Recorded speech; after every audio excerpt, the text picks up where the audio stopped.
Hello, and welcome to Color Theory for Markers, episode 1.5. And today we're talking about the color yellow. Now, actually, I'm filming this introduction a couple of weeks later because I realized that my live streams tend to go a little long and the beginnings are kind of slow too. Plus, I absolutely love sharing art information with viewers, which means I usually get caught yammering about markers this and markers that. But I pack a ton of good information into my live streams. Anyway, I had the idea to release an edited version of each stream where we've cut out some of the fluff and the tech issue at the start and the chatty stuff at the end. Today's video is just the important parts from the yellow live stream. It's less preliminary talk and all of the important color exploration and the swatching. The edits here are going to be a little bit rough because apparently I talk kind of fast and I forget to pause for breaths in between sentences. All of this is to say that the heart of the important yellow information is all here in today's video. It's for those of you who want the quick version. If you want the entire hour-long live stream, which frankly is full of some really good tips and interesting tidbits, then click the live stream tab on my YouTube channel and you'll find an hour-long version of yellow color swatching over there. Okay, enough explanation. Let's join the live stream in progress.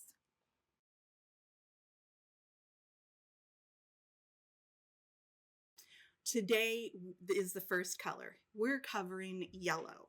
So I'm going to work through my thought processes and the actual color selection processes that I go through when I'm picking yellow blending combinations for something like our daffodil here.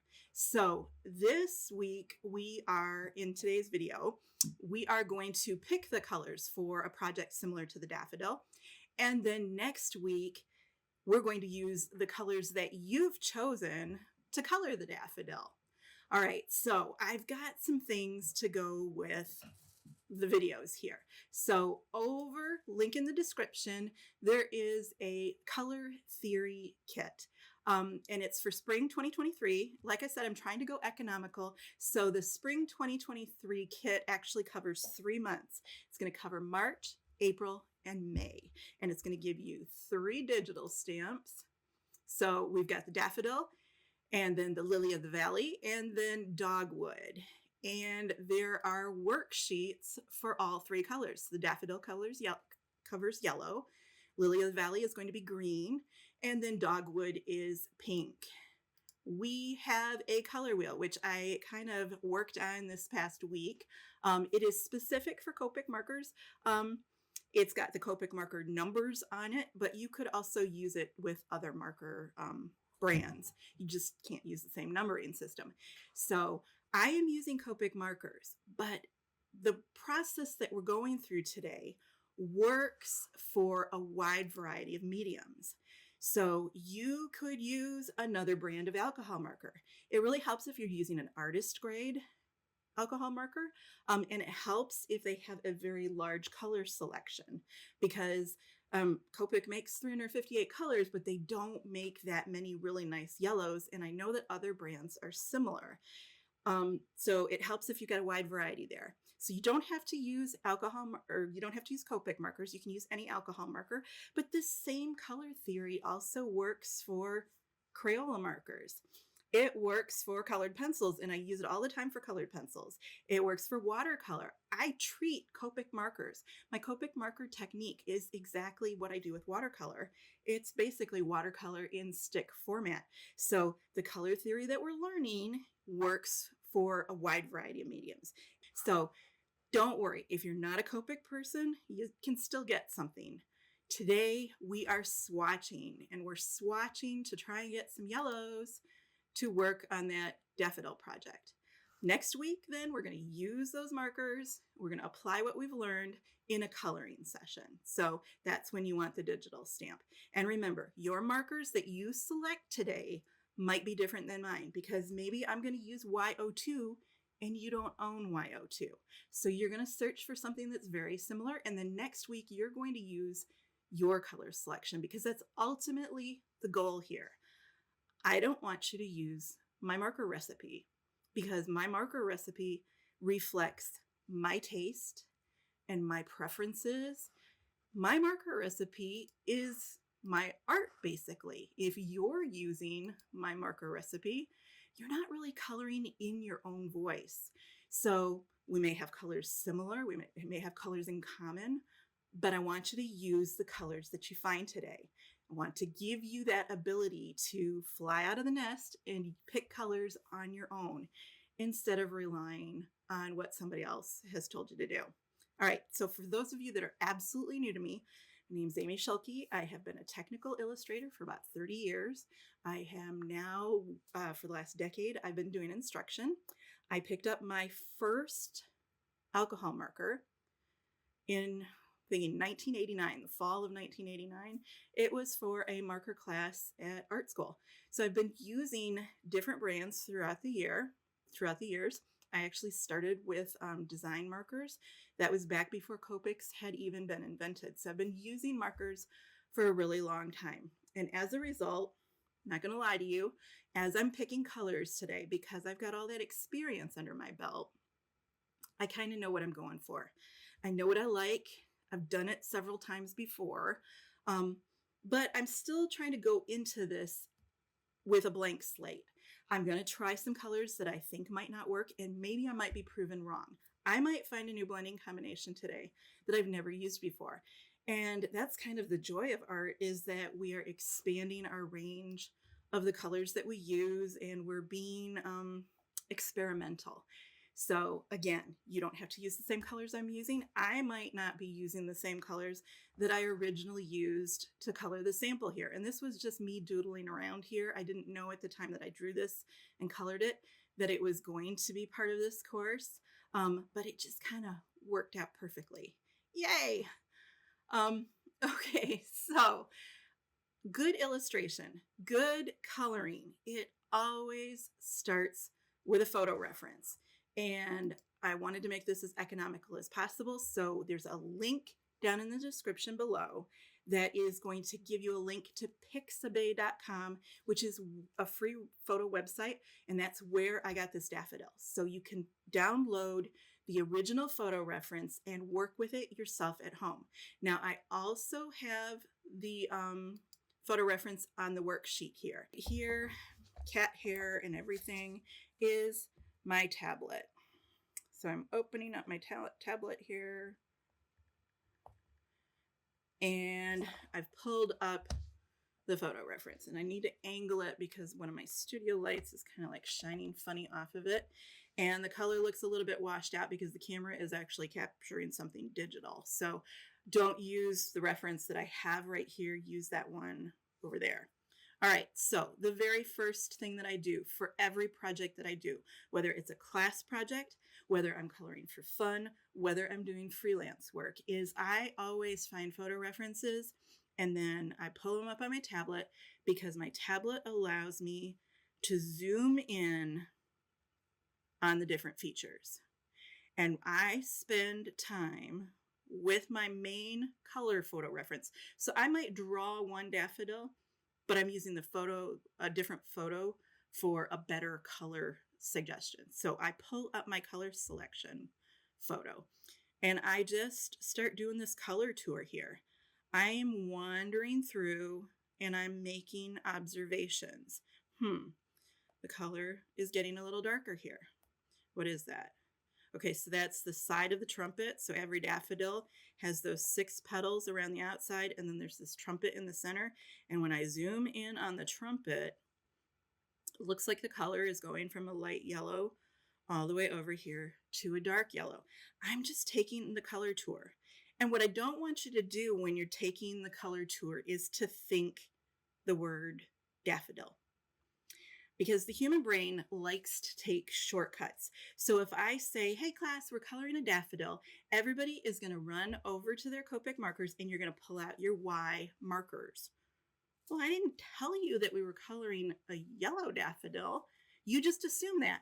We take those mental shortcuts. That's why we can have conversations with people and you don't sound like an idiot, because your brain is making tons and tons of shortcuts all the time. Well, what if I said, hey class, we're coloring elephants. And you run over to your markers and you grab all the gray markers that you own. And this is our photo reference. You got the wrong markers. You've pulled the wrong colors. So when I am taking my little color tour here, I'm not thinking daffodil because daffodil is going to convince me that I'm looking at yellow. Instead, I am observing color as it actually is, not what I expect. And that's a big key to art, is that you cannot color what you expect to see and have that make sense to other people. You need to color the color that's actually there. So if I see yellow, that gives me permission then to use those Y markers, but not until I see yellow. And now we have Strudel the cat here for a visit. Let me get rid of Strudel. I didn't realize when I scheduled these live streams that it was right at petting time. And so they just kind of like all came and found me. 2 cats, but lots of fur. All right, so the next thing that I'd notice about the photo reference is the background. And let me pull up that little digital one as well. The background here is very dark. This is not a daffodil that is sitting on a white background. The dark background changes how we see the yellow. It adds hints and flavor to the yellow that we see there. So the background here is, it's a deep gray green, and in places I see kind of almost a blue color. Can you see that blue off to the side there in my digital? Yeah, right up there. Whoop. So it's kind of a gray green with hints of blue. And that color is affecting the daffodil. So look at right down here. Look at how green that looks. What's happening there is that we've got color from the background that is affecting the yellow, and it's changing the color that we perceive because light rays bounce around, and we've got some green light that is kind of casting some darkness over there onto the yellow. If I'm coloring a daffodil on a white background, I can't be using this photo reference because then I'm coloring the wrong kind of yellow on a white background. So you have to make accommodations. You have to be careful which photo references you use. Next week, we're going to color with a dark background because I kind of like what's going on here. And you can expect me to pull out some green pencils to give this area, when we color it, a nice little green flavor to it. It's going to be just really nice. You will like it. All right, so you have to take advantage, you have to take note of the color that you see and not diagnose it. You have to take, kind of pay attention to what's in the background. And then the last thing about your color tour is, don't you dare think the word orange, because years and years and years of Copic tutorials have taught you that here's my yellow daffodil and here's where I use an orange marker to shade it. Well, folks, I got news for you. Dark yellow is not orange. Orange is a totally different hue. It's not part of the yellow family. That's why it's a YR marker and not a Y marker. As soon as you think orange, then you grab those YR markers and you start coloring orange on your daffodil. And then somebody walks by your daffodil, like your husband or one of your kids, and they say, oh, that is just the cutest little orange daffodil. And you're wondering, wait a minute, I'm using 5 yellow markers, 1 orange, but 5 yellow markers, why are they calling it orange? Because orange is a bully of a color. It dominates when you add it to your project. So as soon as you introduce orange as your darkest yellow, our brains, as a viewer, we're all looking at that and we're saying, oh, it's an orange daffodil with light yellow areas to it. It immediately shifts the color in our head. You have to color the color that we see. So what color is it? Well, that's where we go digital. See the white circle here, and I'm going to use the eyedropper tool to sample some of the colors. So here's my little eyedropper tool, and we're going to start diagnosing the color that we see going on in this photo reference, because chances are most of you are looking at this color right here and you're thinking that it is, I'm going to move my comments out of the way. You're thinking that it's probably that color, right? Copic has kind of taught you to expect to see orange in the shade, and probably like right in there. That's kind of what you're thinking about right there. But is that really the color? Well, let's find out. Let me get my eyedropper tool and let's sample the color there. Does that look orange to you? Nope. Again, this right here is the color that we expect to see, but this is the color that's actually down there in the shade. It's not what you've been taught to expect to see. So I'm just going to put that orange up there to remind you that that is not what we were looking for.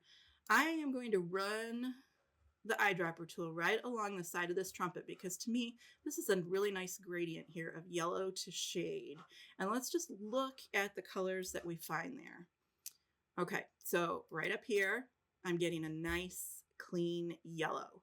That's an excellent color to start shopping for. And then let's try and find, like, there's like a little stripe here of darkness. Let's see what's there. Oh, it's not too much darker. How about down here? What's there? Ooh, now that is kind of a mustardy color. I don't really have names for a lot of these yellow colors. I can tell you 500 shades of blue, but yellow I don't have a good vocabulary for. Let's try over here. Now see, we're starting to get into this weird color. And now we're getting down there. And it really almost looks chocolate brown right there. Down here, see that area that I told you that had some green to it? Look at how green the yellow is there. Would you have ever picked a Copic marker for that green area? I'll be honest, I probably wouldn't have. All right, so let's come up here. I think we're going to shoot for those 4 colors on the worksheet. So you pull up that daffodil worksheet, and I'm going to try and look for this color and something like that color, and then this one and this one. Probably that one. Yeah. Okay, so let me switch back. There we go. Get my thing out of the way. Today, I am swatching on Cryogen Curious White. It's 89-pound cardstock. There it is. Cryogen 89-pound Curious White. And it's called Curious Metallic because there's a slight sparkle to it. I don't know if the camera is really, there it is. See how the camera's kind of picturing that sparkle? I'm not a glitter girl, but I don't mind the sparkle too much. But this is really good paper. I love coloring on this because it takes markers well, but it also takes colored pencil well. And that is what I will be coloring next week's project sample on. So this one right here is going to be colored onto Cryogen. If you're a beginner though, I really want you to be working on Express It. Express It blending card self-blends, which means that you lay the color down and it starts to blend for you. And here's the rule about swatching, is always swatch, always test on the same project as you or the same paper as your project is going to be. So if you're going to be coloring our final daffodil here onto Cryogen, you're testing on Cryogen. If you're going to be coloring the final one on Express It, you're testing on Express It. And I know that that kills people sometimes because you're looking at the price tag and you're saying, but Express It costs a lot and I'm just testing markers here. Why am I wasting good paper on testing? Well, that's because marker looks different on Cryogen than it does on Express It, than it does on Hammermill, than it does on Nina.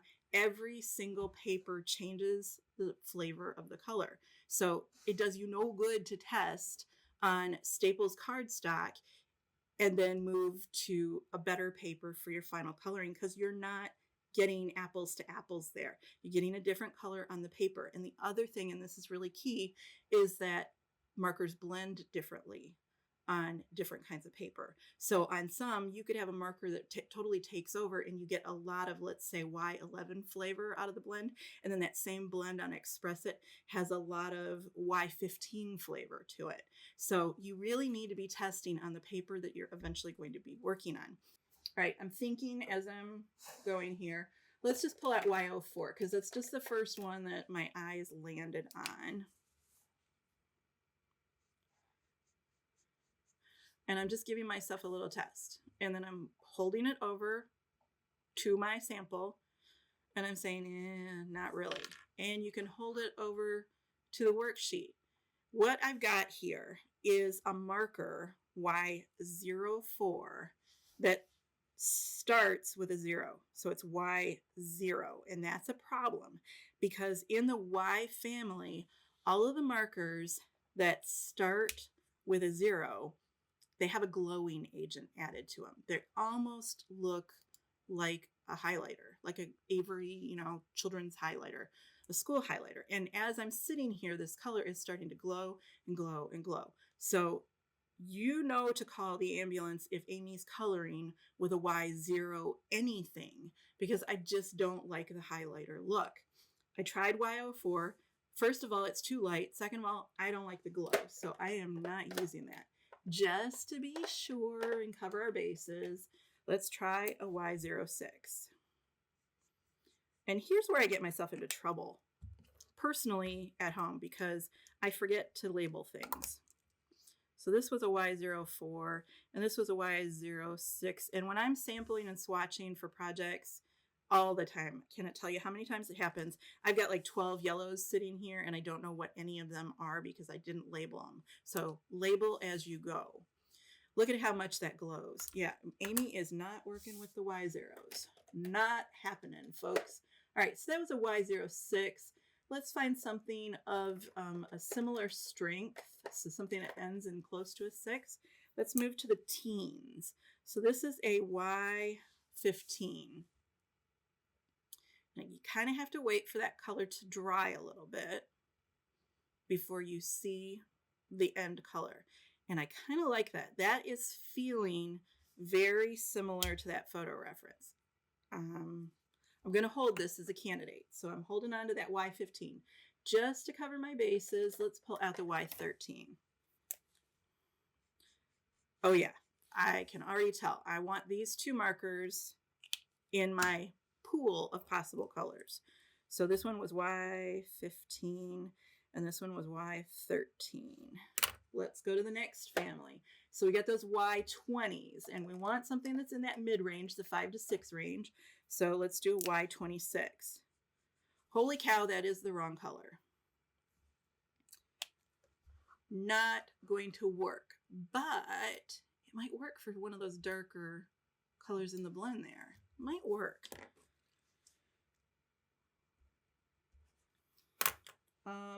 The Y30s are next on our shopping list. And honestly, I would camp out overnight to be the first person to buy the next Y marker that Copic makes because they don't make enough yellows for me. I'm always settling for something that's like second best. That is too orange to me. Especially as it starts to dry, it's going to feel less yellow and have a little bit more of that golden flavor to it. Yeah, I'm not loving that. So Y30s are a strikeout. And that's the end of our yellow samples. Now, if I'm doing something that's blue, I could have a whole sheet of swatches here, just trying to find something that kind of works. This is going to feel so good. Crossing that out, crossing that out. Get rid of those zeros. Crossing this one out. So I wish Copic made more Ys so that I had something more to choose from than the slightly mustardy feel and then these yellows here. But I really do think, and honestly, I kind of knew that that's where we were going because there's so few to remember here. So I do think that we're going to be working with that Y-teen family. Now, I want to sample the Y11 just to see what that looks like. Cover all my bases so that I know how light the Y11 is going to be. And I have to wait. There's that little bit of drying time that the paper starts to lighten and brighten as that ink dries. Yeah, I think I'm going to keep that Y11 here. I think I'm going to hold on to all three of these markers. So Y11, Y13, and Y15. Now I got that funky 26 here. And if I were doing standard Copic blending, because this is what a lot of people do, and I'm not, it's a good way to teach beginners, and a lot of instructors teach this way, where this is a blending combination. So we put down our Y11, Then we put down our Y13 next to it, and we put down our Y15, and then we put down our Y26. And then blending is all about covering those edges and making the edges look like they blend. Well, I don't work that way. I start dark and I overpaint everything. Is that Y26 going to cause me problems? Well, first of all, I'm not even sure that that's the right color. And the more it dries, it does not look like that kind of weird Dijon custard or Dijon mustard color. It's not even the right, no, it's dried much lighter. As a matter of fact, that Y35 looks more like it. But there's an easier way to do this. Instead of standing here and debating over the whole thing, should I use it? Should I not use it? We can just use color theory here. So we are how many minutes into this? We're half an hour in before we have touched a color wheel. I know if you look up color theory on the internet, they're going to shove a color wheel in your face, and then they're going to spend 10 minutes talking about primaries and secondaries and split complements and tertiary blends, and you don't need all of that. We're just using this as a general reference. What I'm going to do is I'm going to find Y13 on the color wheel. Now, it just so happens that Y13 was on the color wheel. That's the primary yellow. So, but Y15 is not on the color wheel. I just know that the Y15 is kind of in this space over here. So if you're sitting there right now with a Y21 in your hand and you're like, well, I can't use this color wheel because Y21 is not on the list, you just know it's kind of in here somewhere. All we want to know is the color that is directly across the color wheel. So here's yellow. We go all the way across to find the complement, and that's the violet family. And I've given you the little dot right there. So anytime you are using a yellow marker, when we go to underpaint, which is how I make that funky Dijon mustard color, I'm going to be shopping for an underpaint in the violet family. Now, I'm not using V17 because V17 is going to be way too strong, but I'm going to be shopping in the same family as a V17. I'm going to be finding something that's one of those violets that's not too purple and not too blue. That's all we're using this color wheel for. I'm just looking up yellow. Okay, I'm shopping in the purple section or the violet section. If I'm working with blue, I'm going to say, hey, I am shopping in the warm red section. If I'm coloring something that's orange, I'm going to say, hey, I'm shopping in the blue section. Now we're done with the color wheel. Because that's so little about color theory. We don't need the wheel to dominate everything we do. We just need a general idea, which is why on that wheel that I threw at the dog, that's why it says hints on there. It's not an exact science. You're just shopping for something in the violet family. So I think I'm going to be using that Y15. Let's go with the Y13 and the Y15. I like that Y11 maybe for the lightest area. So I'm kind of liking that right there. That feels good to me. Now let's come up with that underpaint color that's going to create the Dijon mustard color that we found in, remember this Dijon mustard color? That's what we're looking for. We're going to try and create that. So I'm shopping according to the color wheel. I'm shopping in the violet section, and I'm going to try, I do a lot with V20. I just know from experience, I do a lot with V20. So let's put a little bit of V20 down. And then let's go with the Y15 over the top of it. And see how that's giving us, I don't know if that's Dijon mustard right there. What I'm looking at is this color right in here. That's where I'm trying to make the Dijon mustard that's going to give us when you go around the side of that trumpet of the daffodil. I need that muddy color. Now, as this starts to dry, it's going to change. And honestly, I think the best way for a beginner to test is test so that you don't see the violet or the yellow in your test swatch. So I'm doing violet there. That's that V20. And then I'm going to go directly over the top of it. And that way I can see the pure color that's being created, because right here, this color here is kind of influencing my opinion. So I'm going to be watching this as it dries to see if V20, so this is one coat of V20 with Y, was that 13? No, Y15 over the top of it. And I'm just kind of watching to see if that's going to create that Dijon color. Let's pull up that worksheet right there. Am I getting that color? I'm kind of getting that color. And how close is that to the Y26? Huh, we just made Y26, everybody. I didn't expect to do that, but V20 plus Y15 equals Y26. Interesting. All right, so I don't think that's mustardy enough. Let's go deeper. Let's try a V22. So this one was a V20. Let's try the next darker one, V22. There we go. All right, so again, this is how I would do it. There's that V22, and then here's that Y15 going over the top. And I'm going to start watching that to see if we're going to develop a mustard color as it dries. And then we do that special test that it doesn't influence you too much, where we don't see any of the yellow or the violet by itself. We're just going to watch that to see if V22 and Y15. We're going to see if that does it. That's getting closer. See how this is already stronger because we're using more violet. We're desaturating that yellow a little bit more, and I'm kind of liking that. This has potential. I like that. This one's too light, so I'm going to say no to that one. It's kind of wimpy. This one is giving me more the feel that I want. Are there other colors that we can use besides V22? Well, let's try some more. That end number, the 2 right there in V22, that gives us a really good clue. Let's shop for another marker that ends in 2. So there is no VO2, but let's try the VO4 anyway. Just that's the closest that there is. Whoa. I think this is going to overpower the yellow. Yeah, that is pretty bad.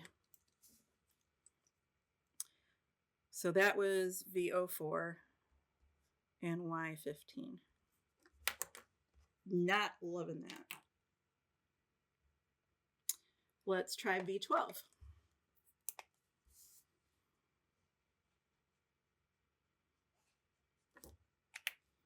So that's the V12.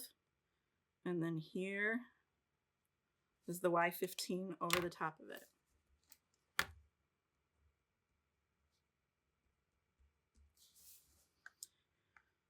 And it's nice that I've got these side by side because I kind of think that's a candidate. This is definitely no bueno.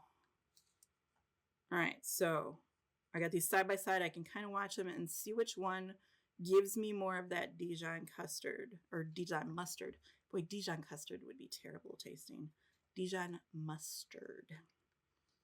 All right, kind of waiting on this to see what's going to happen. Let's see what else there is. How about V9-3? V9-3. That ends in a 3, so it's going to be a little stronger than the 2s, but I think it might work. Let's try this one. Ooh, that's got some gray to it. That's interesting. You have to be sure not to get confused with all these markers sitting out on your desk.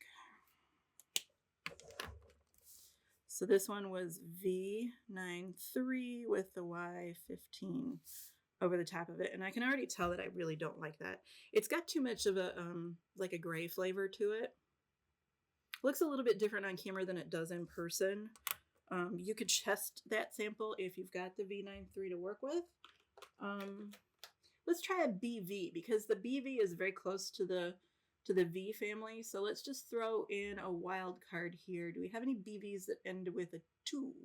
Yes, we do. We have BVO2, and I'm a little bit skeptical about this because BVO2 is darker than it promises to be. See, look at that. Yeah, that is way too dark. And I have the same situation that we have right there.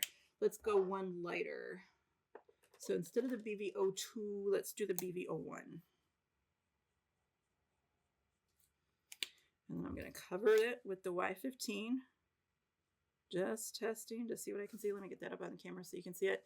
Yeah, there's too much blue in there. It's not turning green, which sometimes will happen when you cover a bluish color with a yellow color. But it does have a gray feeling to it. So yeah, I know that this one was BV02. This was BV01, and I don't like it. I'm going to eliminate this one as well because it's just ugly. Don't like it. So really, for me, it's between these two, and they feel a little different. I don't have a big preference to it, but I know that in my own work, I tend to go for this one because it almost has like an orange feel to it. It's not orange. It is desaturated yellow, but it has a nice flavor to it. And then what I'll do is I'll work some violet into the greens for the leaves. That's typically how I work. I've got less to play with here. There's less of a fun rainbow effect going on. So I really like this one. So this is the one I think I'm going to shoot for. All right, so I've got that V12. I have my Y15. I have a Y13 and a Y11. There we go. Now let's see, now that we've tested to see if it's the right color, let's test these to see if they're going to blend well for us. Because we could come up with 4 of the most perfect colors, but the markers don't get along with each other. They don't want to blend, like maybe one of them is stubborn, or maybe one of them has a lot of solvent in the mixture. That can happen, like Y11 has a lot of solvent, so we have to see what's going to happen when Y11 touches that violet. We have to test and make sure the blend's going to work. So as I'm going to test the same way that I would be if I was coloring a petal. So I'm going to lay down my underpaint first, and that V12 looks very pinkish there. And I'm going to lay down the Y15 over the top of it. And comes the Y13 over the top of the purple, over the top of the Y13. And then the Y11, it goes over the top of the purple. It goes over the top of the 13. It goes over the top of everything. And that is how that blend happens. This is how I don't have to go back and nurse those blends and ease the edges. Just by the order that I lay those colors down, I'm going to get an interesting blend that I don't have to sit there and nurse. I didn't have to fix everything. It looks like a good blend. V12 is what we're seeing right there. Y15 is what we're seeing right there. Y13 and then Y11. And that's a pretty good little blending combination. And I like it there. I can see doing a lot of the inside of the trumpet with that violet underpaint, and then having the outside of the trumpet be more of this range here. And then those outer petals, I can see some Y11 going on there. Really, really nice. I think this is going to set us up nicely for next week. And this is a slightly different combination than I used on this one. So shocking myself right here. Now here's the thing. There is no brown marker in this illustration here. There is only purples and yellows in that. And I'm using the purple and the yellow to develop the shade for the yellow, because that's what I found on the color wheel. That was that suggestion, the complementary color. We call this complementary desaturation is what's going on here. And we're using that purple underneath the yellow to give us that muddy yellow color that indicates shade or depth or dimension for us. That's how we do it with that underpainting method.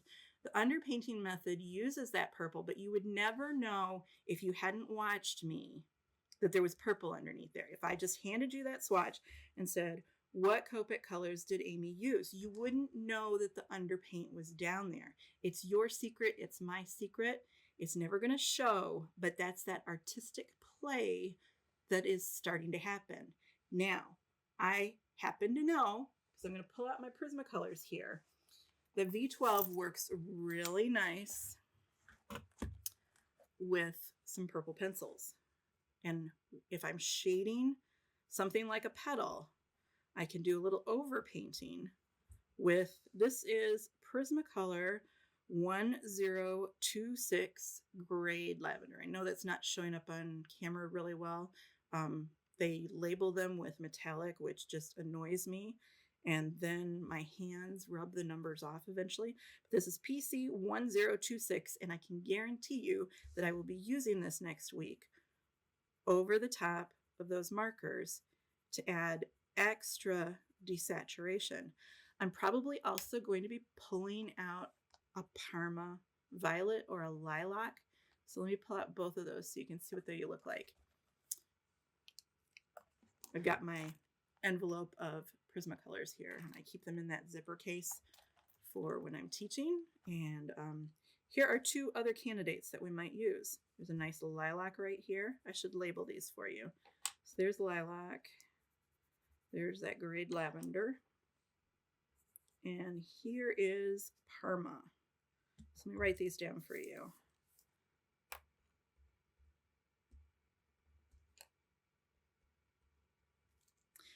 And let's talk a little bit about the Prismacolors, because I always have somebody tell me, well, why are you using Prismacolors?